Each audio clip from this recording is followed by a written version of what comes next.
Now look up here. All right, this is why this works.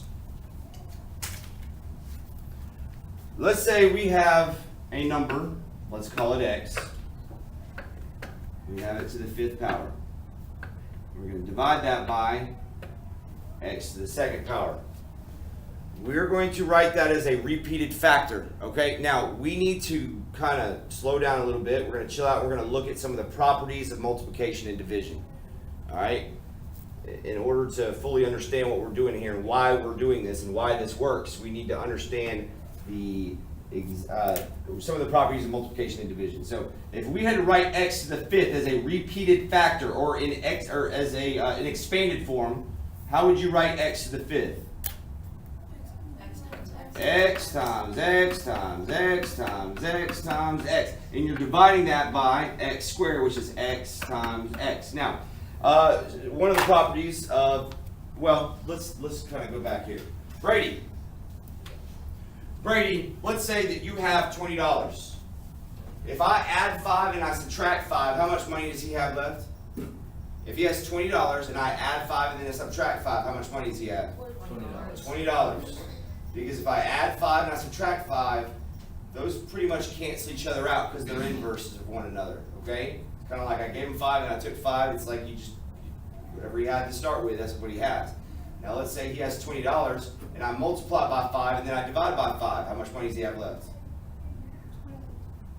If he has $20 and I multiply by 5 and then I divide by 5, he has $20. Like, it's the same principle, because when you multiply by 5 and then divide by 5, that cancels each other out.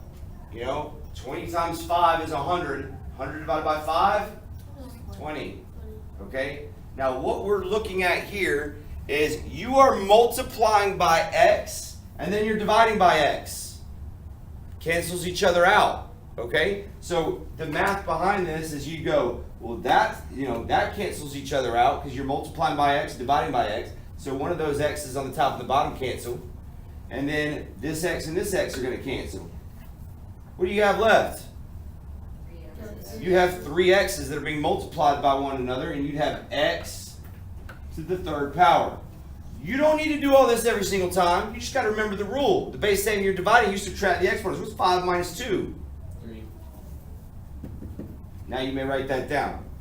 Please write that down. All right? That is the reason why it works. If you are multiplying by x and then dividing by x, that's canceling each other out. It's like when you multiply by 5, divide by 5. It's like you're not even doing anything. Get rid of those 5s. All right? I want to show y'all another way of looking at it here. If we had numbers.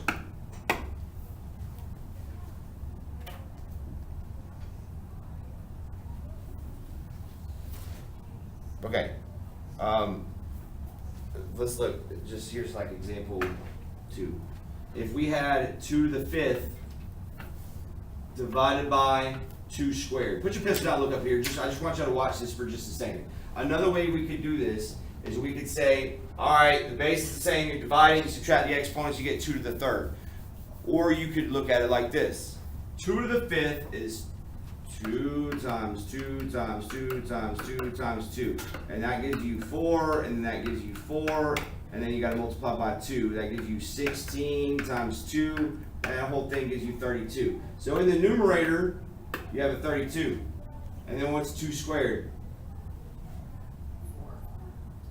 4. Is he the only one that knows what that is? Okay, yeah, it's 4. And then what's 32 divided by 4? 8. Which number times 4 will give you 32? 8. Yeah, you get 8 here.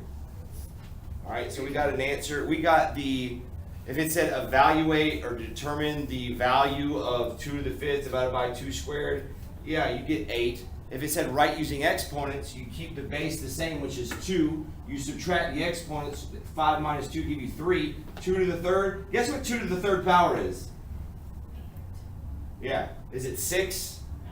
No, 2 times 2 is 4, and then you got to multiply it by another 2, which is 8, okay? So that's another way of looking at it, okay? Like you could simplify the top and simplify the bottom, but where you would run into problems here is if this was 13 and that was a 9, you don't want to do 13 to the 9th power. You get some crazy big number right there, and you're going to divide it by another big old crazy number. If it says write using exponents, like you write 2 to the 3rd. If it said evaluate, you get 8. Write that down.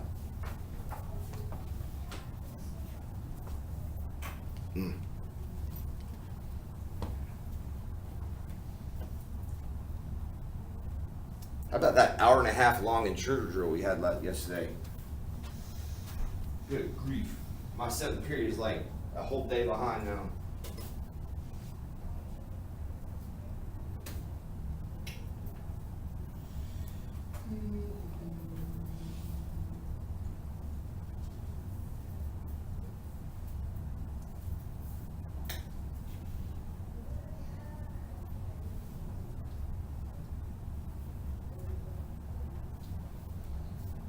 Alright, so let's look at this next example here. I guess that was example 2. 2 to the 5th divided by 2 squared. Are y'all good here? Y'all need another second to write that down. Another second. Okay?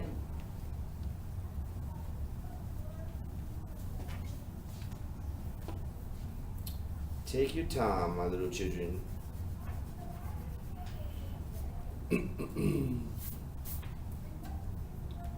Natalia, how was your first week of 8th grade?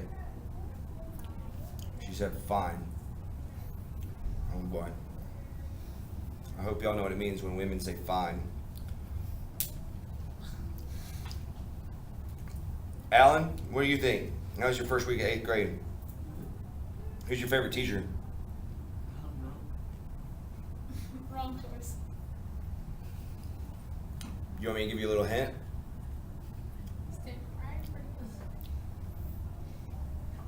Man, just lie to me. Tell me what I want to hear. All right. This will be example 3. We good here? Yes. All right. I don't know. All right. This will be example 3.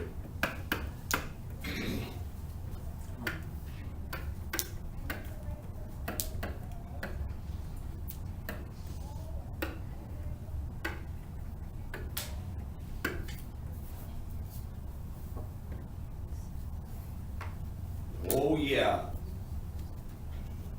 This is the 8th grade concept. Guys, like on your test, I don't think I'm going to give you x to the 5th divided by x squared. Who's that going to give you, this is more like what it's going to look like. Okay? You got to understand how to do that, what I just said, like x to the 5th divided by x squared. In order to answer this one, you got to understand the concept and the logic that's behind it. But this is what your answer is going to be looking like more often than not. All right. This is how I want you to look at this. Well, see if you get the answer for that. I just want to see if you can come up with the right answer here. Because there is a very common mistake that the children like to make, or they don't like to make it, but they do. Very common mistake, very common error that little children make.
Oh Lord, won't you buy me a Mercedes Benz?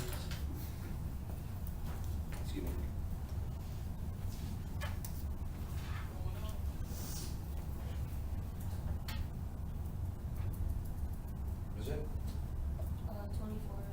not? Is this your answer? Yeah. Okay. Why are you doing it on here and not on here? Just so I same room. Okay.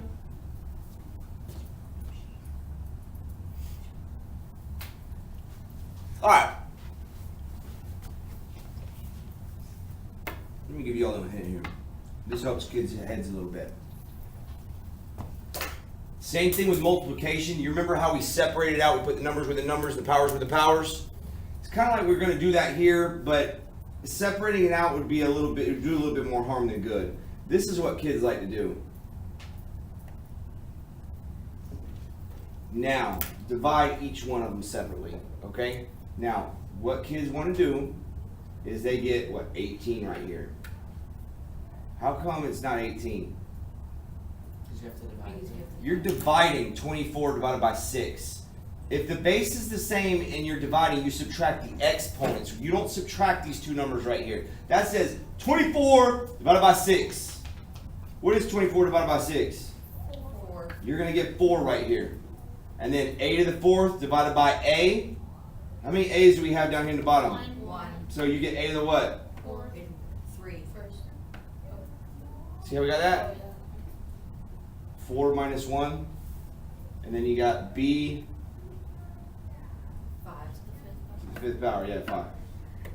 That would be it right there. The common error that kids make is they want to subtract those two coefficients. They subtract the two integers in the front. Okay? The only thing you're subtracting is the exponents. That is if the base is the same. Since we're dividing. Do y'all understand that like you have 4 A's in the top here? How many A's do you have in the bottom? 1. Like a lot of kids want to say, oh, 4 divided by 1 is 4. No, you don't divide the exponents, you subtract them, because when you multiply by a, divide by a, that cancels out, you're left with 3 A's. That's how we got it, a to the 3rd right there. You see that?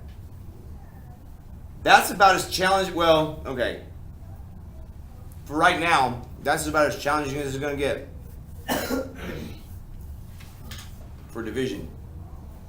All right. Now I do want to show you this.